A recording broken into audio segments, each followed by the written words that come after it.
नमस्कार मित्रांनो. तर आज आमच्या गावात हळद आहे. आम्ही चाललो आहे हळदीच्या ऑर्डरला.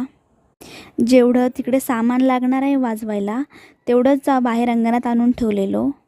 गावातच जायचं आहे त्यामुळे टेम्पो नाही तर गाडीनेच सामान घेऊन बाकीचे निघाले. सेटअप लावण्यासाठी अर्धा तास आधीच निघाले. बाकीचे सगळे पुढे गेले तर मग आम्ही पण निघालो. फक्त 5 ते 7 मिनिटाचा रस्ता होता. रस्त्यावर ही रांगोळी आहे, किती छान वाटते ना. गावदेवीच्या मंदिरात जेव्हा कार्यक्रम होता तेव्हा काढलेली आहे. लग्न घरी पोचलेलो. मंडप छान सजवलेलं होतं. आणलेलं सगळं सामान एका साईडला ठेवलेलो. नंतर सेटअप लावायला सुरुवात केलेली. सेटअप रेडी झाल्यावर 1-2 फोटो काढलेले आणि मग लगेचच वाजवायला सुरुवात केलेली. मस्त 2-2.5 तास वाजवून नंतर मग बंद केलेलो. नंतर जेवण वगैरे करून 11 वाजेपर्यंत घरी पोचलेलो.